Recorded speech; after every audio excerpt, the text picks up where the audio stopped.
Madhya Pradesh high court की ग्वालियर खंडपीठ ने बंटवारे के दौरान पाकिस्तान गए लोगों की जमीन पर कई दशकों से काबिज लोगों को ही जमीन का असली हकदार माना है।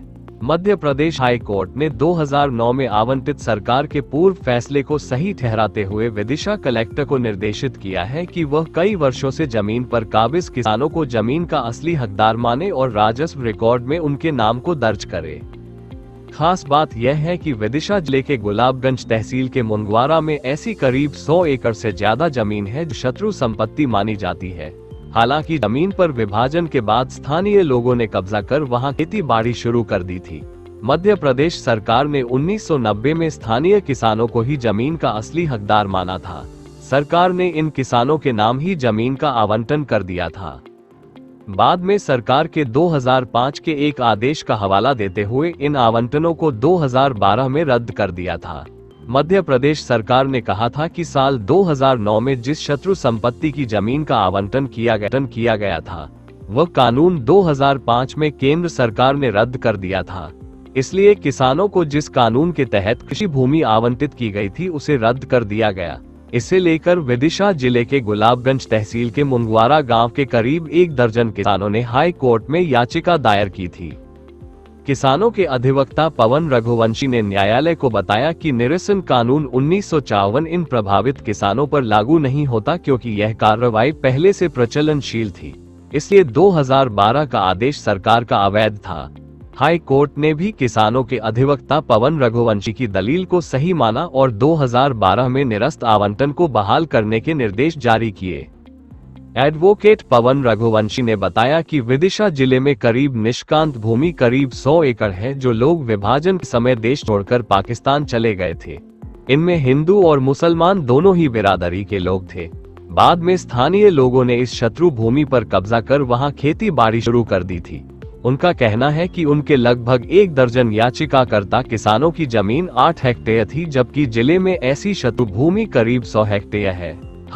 हाई कोर्ट के इस आदेश से अब पूर्व से काबिज किसानों को बड़ी राहत मिली है।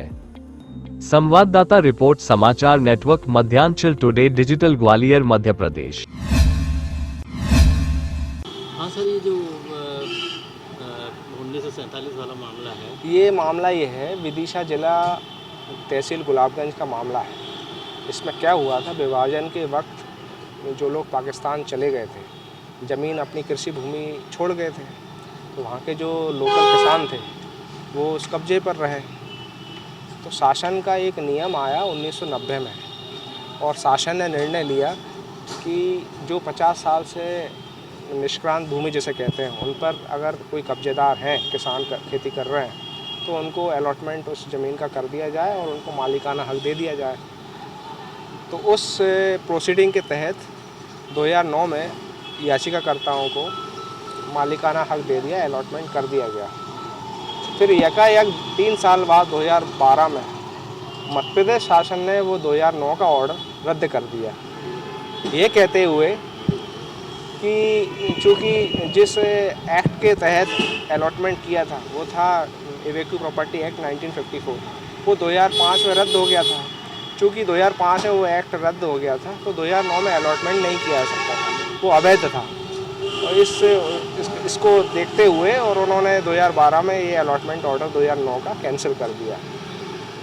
फिर इन याचिकाकर्ताओं ने माननीय उच्च न्यायालय में याचिका लगाई और हमारा एक ही मुख्य ग्राउंड ये था कि ये बात सही है कि 2005 में इवेक्यू प्रॉपर्टी एक्ट 1954 जिसके तहत ये अलॉटमेंट हुआ था वो रद्द हो गया था, रिपील हो गया था और अलॉटमेंट 2009 में था।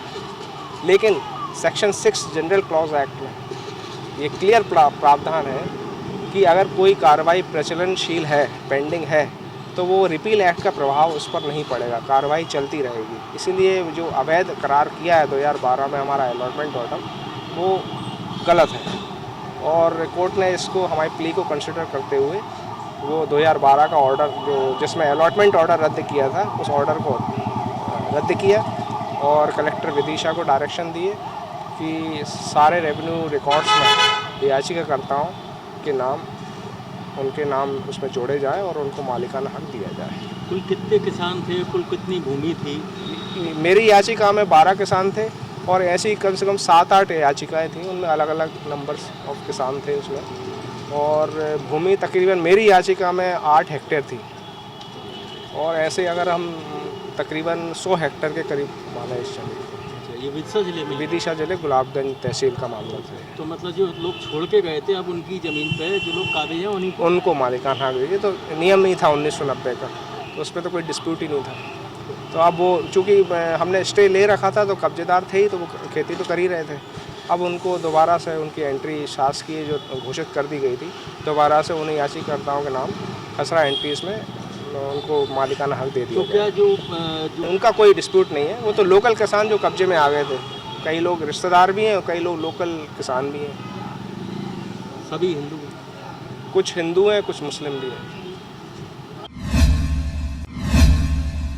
अगर आपको हमारे वीडियो पसंद आ रहे हैं तो चैनल को सब्सक्राइब करके घंटे के बटन को दबा दीजिए ताकि आप तक सारी खबरें समय से पहुंच सकें। धन्यवाद।